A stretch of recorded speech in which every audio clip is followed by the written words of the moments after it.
Assalamualaikum warahmatullahi wabarakatuh. Apa kabar semuanya? Di pembelajaran kali ini kita akan belajar ilmu pengetahuan sosial atau IPS materi kelas 8 semester 2 atau genap dengan materi pendistribusian kembali atau redistribusi pendapatan nasional. Mari kita mulai belajarnya. 1. Pengertian redistribusi pendapatan. Redistribusi atau pendistribusian kembali pendapatan adalah pendistribusian kembali pendapatan masyarakat kelompok kaya kepada masyarakat kelompok miskin, baik berasal dari pajak ataupun pungutan-pungutan lain. Redistribusi pendapatan dilakukan sebagai salah satu bentuk jaminan sosial yang dilakukan negara kepada masyarakat. Redistribusi pendapatan dapat berbentuk vertikal dan horizontal. Redistribusi vertikal menunjuk pada transfer uang dari orang kaya ke orang miskin. Di sini, jaminan sosial merupakan bentuk dukungan warga masyarakat yang kuat kepada warga masyarakat yang lemah secara ekonomi. Redistribusi horizontal adalah transfer uang antar kelompok, yaitu dari kelompok satu ke kelompok lain. Contohnya, dari laki-laki ke perempuan, dari orang dewasa kepada anak-anak, dari remaja ke orang tua. Seperti itu ya. Redistribusi horizontal dapat pula bersifat antar pribadi, yakni dari satu siklus kehidupan seseorang ke siklus lainnya. 2. Program redistribusi untuk pemerataan distribusi pendapatan di Indonesia. A. Program pemberian jaminan akses kebutuhan dasar bagi rakyat bawah. Langkah awal dalam upaya pemerataan pendapatan di masyarakat adalah dengan memenuhi kebutuhan rakyat terlebih dahulu.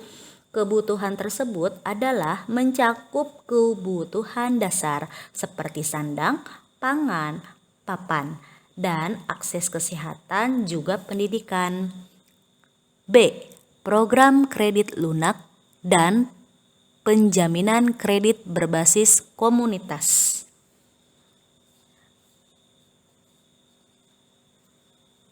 C. Pengembangan usaha atau industri kecil. Ada beberapa alasan mengapa usaha kecil perlu dikembangkan, yaitu: pertama, usaha kecil menyerap banyak tenaga kerja. Kedua, pemerataan dalam distribusi pembangunan. Ketiga, pemerataan dalam distribusi pendapatan. Seperti itu ya. D. Pemerintah bekerja sama dengan swasta lokal dan asing untuk menjalankan program Corporate Social Responsibility atau CSR.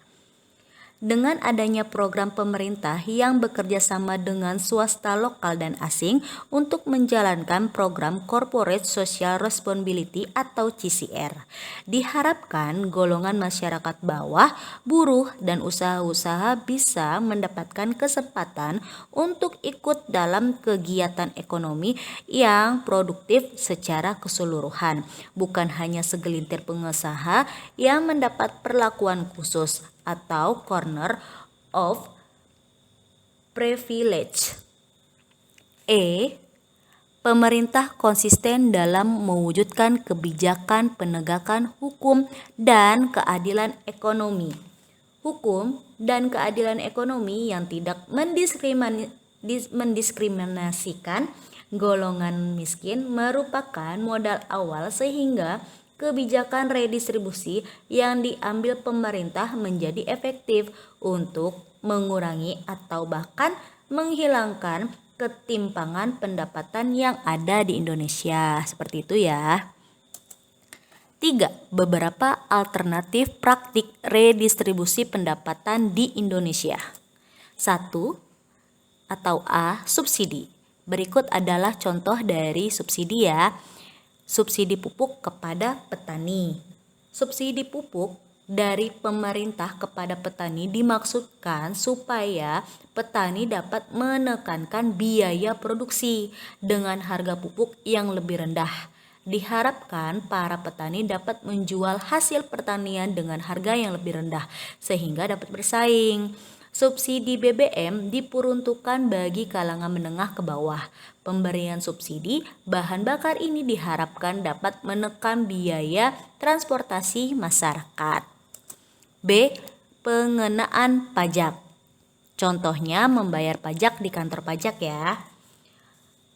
Contoh lain, seseorang yang membeli mobil mewah dari luar negeri dikarenakan pajak sebesar 10% dari harga barang mewah tersebut nih.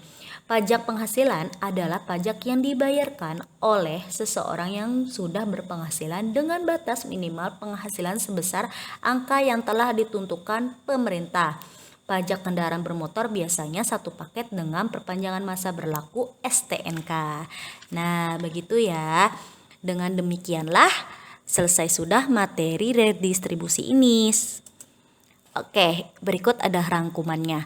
Pelaku ekonomi terdiri atas rumah tangga konsumen, rumah tangga produsen, pemerintah, serta masyarakat luar negeri. Rumah tangga konsumen berperan sebagai konsumen sekaligus penyedia faktor produksi. Ekonomi maritim dan agrikultur merupakan sektor penting yang perlu dikembangkan karena perannya yang besar terhadap pembangunan ekonomi. Hasil pengembangan berbagai sektor dan aktivitas perdagangan perlu didistribusikan kembali pada masyarakat secara adil dan merata sehingga tercapai kesejahteraan masyarakat. Nah, setelah kita belajar tentang redistribusi ini, berikut adalah tugasnya. Ada 2 tugas. Yang pertama, 1. Bagaimana program redistribusi untuk pemerataan distribusi pendapatan di Indonesia? 2. Apakah kalian setuju dengan adanya slogan orang bijak bayar pajak? Tugasnya dikerjakan di buku latihan IPS ya. Terima kasih telah belajar bersama. Semoga bermanfaat. Sampai jumpa di video pembelajaran selanjutnya.